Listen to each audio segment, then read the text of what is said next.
माननीय प्रधानमंत्री जी, नमस्कार। मेरा नाम अष्टमी सेन है। मैं कक्षा 11वीं की छात्रा डीएवी पब्लिक स्कूल रंगित नगर दक्षिण सिक्किम से हूँ। मेरा प्रश्न आपसे ये है कि जब विपक्ष और मीडिया आपकी आलोचना करते हैं तो आप कैसे इनका सामना करते हैं, जबकि मैं अपने अभिभावकों की शिकायतों एवं निराशाजनक बातों का सामना नहीं कर पाती हूँ। कृपया मेरा मार्गदर्शन कीजिए। धन्यवाद श्री। थैंक यू अष्टमी। माननीय प्रधानमंत्री जी, राष्ट्रपिता महात्मा गांधी, सरदार पटेल और स्वामी दयानंद सरस्वती जैसे महापुरुषों की जन्मभूमि गुजरात की कुमकुम प्रताप भाई सोलंकी आभासी माध्यम से जुड़ रही हैं और इसी तरह की दुविधा में हैं। कुमकुम आपसे मार्गदर्शन चाहती है। कुमकुम, कृपया अपना प्रश्न पूछिए। माननीय प्रधानमंत्री महोदय, मेरा नाम सोलंकी कुमकुम है। मैं कक्षा 12वीं श्री हडाला बाल हाई स्कूल, जिला अहमदाबाद, गुजरात की छात्रा हूँ। मेरा प्रश्न यह है कि आप इतने बड़े प्रजातांत्रिक देश के प्रधानमंत्री हैं, जिन्हें कितनी सारी चुनौतियों का सामना करना पड़ता है। आप इन चुनौतियों से कैसे लड़ते हैं? कृपया करके मुझे मार्गदर्शन दीजिए। धन्यवाद। Thank you, Kumkum. Honorable Prime Minister, sir, Akash Zarira lives in the Silicon Valley of India, Bengaluru, known for being a perfect gateway to a plethora of activities, both traditional and modern. Through his question, he seeks your advice on a somewhat similar matter that has been concerning him for a while. Akash, please ask your question. नमस्ते मोदी जी, मैं आकाश दरीरा 12वीं कक्षा Whitefield global school Bangalore से। मेरा आपसे यह प्रश्न है कि मेरी नानी जी कविता ए माखीजा मुझे हमेशा सलाह देती है आपसे सीखने के लिए कि आप कैसे विपक्ष के लगाए हुए हर आरोप, हर आलोचना को टॉनिक और अवसर के रूप में देखते हैं। आप ऐसे कैसे करते हैं मोदी जी? कृपया हम युवाओं को भी प्रेरणा दें ताकि हम जीवन के हर परीक्षा में सफल हो। धन्यवाद। थैंक यू आकाश। माननीय प्रधानमंत्री जी, आपका जीवन करोड़ों युवाओं का प्रेरक रहा है। मन्नत, अष्टमी, कुमकुम और आकाश जीवन में आने वाली चुनौतियों में कैसे सकारात्मक रहकर सफलता प्राप्त करें, इस विषय पर आपका अनुभव जानना चाहते हैं। कृपया मार्गदर्शन करें। माननीय प्रधानमंत्री जी। आप लोग एग्जाम देते हैं और घर आकर के जब परिवार के साथ या दोस्तों के साथ बैठते हैं, कभी टीचर से निकट नाता है तो उनसे बैठते हैं और कोई सवाल का जवाब ठीक नहीं आया तो आपका पहला रिएक्शन होता है ये आउट ऑफ सिलेबस था। यही होता है ना? तो ये भी आउट ऑफ सिलेबस है। लेकिन मैं अंदाज कर सकता हूं कि आप क्या कहना चाहते हैं। अगर आपने मुझे न जोड़ा होता तो शायद आप अपनी बात को और ढंग से कहना चाहते होंगे, लेकिन शायद आपको मालूम है कि आपके परिवार वाले भी सुन रहे हैं, तो ऐसा खुल करके बोलने में खतरा है। इसलिए बड़ी चतुराई से आपने मुझे अंदर लपेट लिया है। देखिए, जहां तक मेरा सवाल है, मेरा एक कन्विक्शन है और मेरे लिए ये आर्टिकल ऑफ फेथ है। मैं सिद्धांततः मानता हूं कि समृद्ध लोकतंत्र के लिए आलोचना एक शुद्धि यज्ञ है।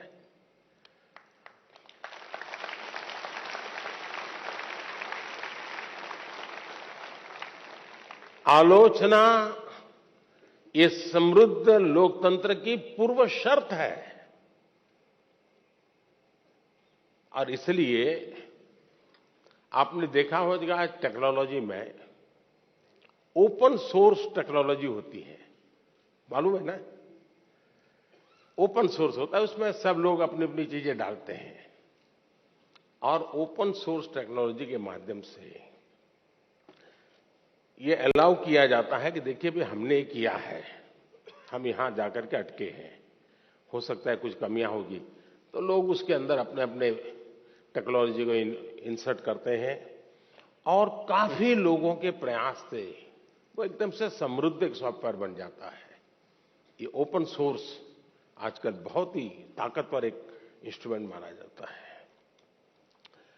उसी प्रकार से कुछ कंपनियां अपनी प्रोडक्ट को मार्केट में रखती हैं और चैलेंज करती है कि उसमें जो कमियां हैं वो दिखाएगा, उसको हम इनाम देंगे। बाउंड सिस्टम की व्यवस्था खड़ी हुई है। इसका मतलब ये हुआ कि हर कोई चाहता है कि कमियां जो हो उससे मुक्ति का रास्ता कोई इंगित करे तो होगा ना। लेकिन कभी कभी क्या होता है,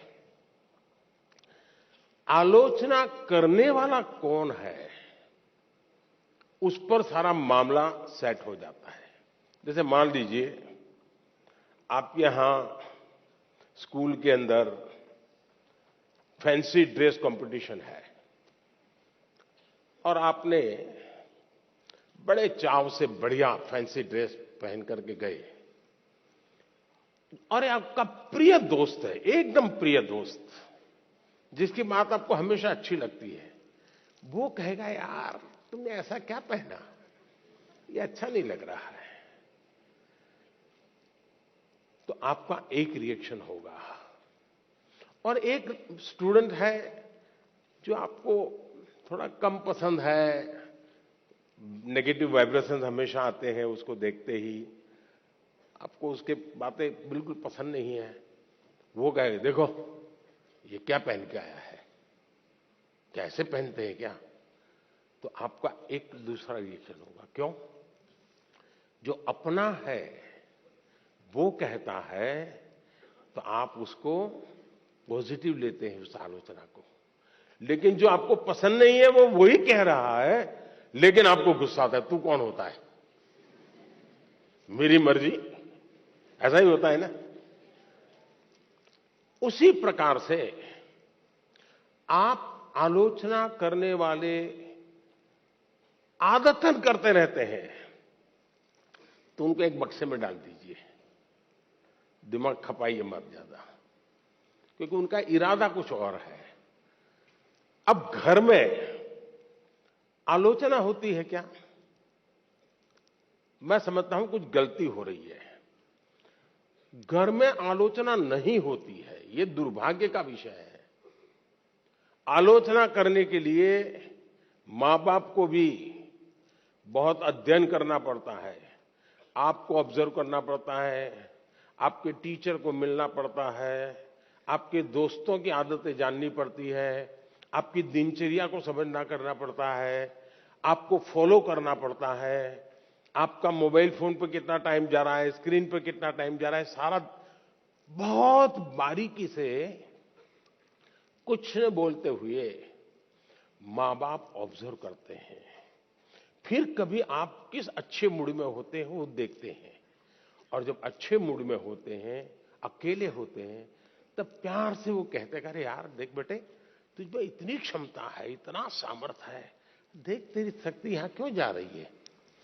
तो वो सही जगह पे वो रजिस्टर होता है, वो आलोचना काम आ जाए। लेकिन आजकल माँ बाप को टाइम नहीं है, वो आलोचना नहीं करते, टोका टोकी करते हैं। और जो गुस्सा आपको आता है ना, वो टोका टोकी का आता है, कुछ भी करो।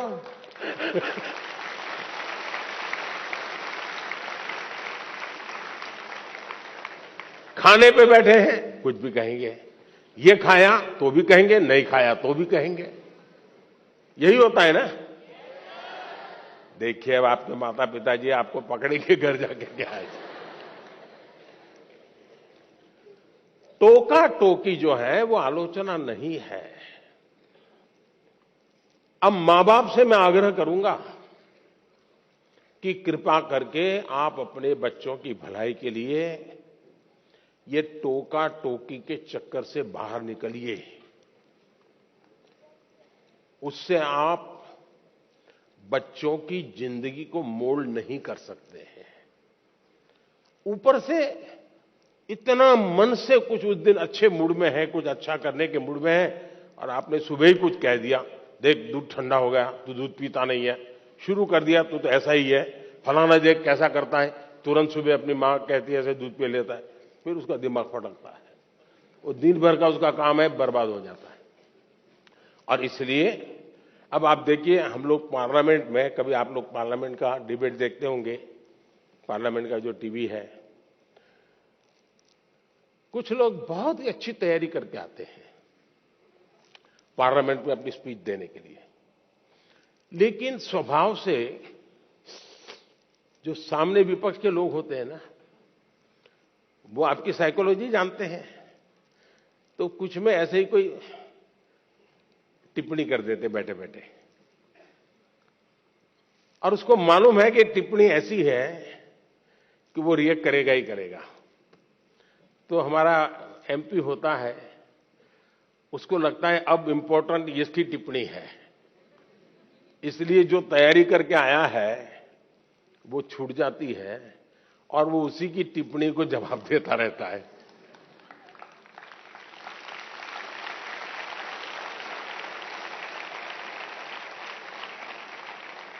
और अपना पूरी बर्बादी कर देता है। और अगर टिप्पणी है हंसी मजाक में, बॉल खेल लिया, छुट्टी कर दी, दूसरी सेकंड पे अपने विषय पे चला जाता है, तो उसको फोकस एक्टिविटी का परिणाम मिलता है। और इसलिए हमें अपना फोकस छोड़ना नहीं चाहिए। दूसरी बात है, देखिए, आलोचना करने के लिए बहुत मेहनत करनी पड़ती है, बहुत अध्ययन करना पड़ता है, उसका एनालिसिस करना पड़ता है, कंपैरिजन करनी पड़ती है, भूतकाल देखना पड़ता है, वर्तमान देखना पड़ता है, भविष्य देखना पड़ता है, बड़ी मेहनत करनी पड़ती है, तब जाके आलोचना संभव होती है। और इसलिए आजकल शॉर्टकट का जमाना है। ज्यादातर लोग आरोप करते हैं, आलोचना नहीं करते हैं। आरोप और आलोचना के बीच में बहुत बड़ी खाई है। हम आरोपों को आलोचना न समझे। आलोचना तो एक प्रकार से वो न्यूट्रिएंट है जो हमें समृद्ध करता है। आरोप वो चीजें हैं जिसको हमने आरोप लगाने वालों को गंभीरता से लेने की जरूरत नहीं है, समय बर्बाद की जरूरत नहीं है। लेकिन आलोचना को कभी लाइट नहीं लेना चाहिए, आलोचना को हमेशा मूल्यवान समझना चाहिए। वो हमारी जिंदगी को बनाने के लिए बहुत काम आती है। और अगर हम ईमानदार हैं, हमने प्रामाणिक सत्यनिष्ठा से काम किया है, समाज के लिए काम किया है, निश्चित मकसद के लिए काम किया है, तो आरोपों की बिल्कुल परवाह मत कीजिए दोस्तों। मैं समझता हूं आपकी एक बहुत बड़ी ताकत बन जाएगी। बहुत बहुत धन्यवाद।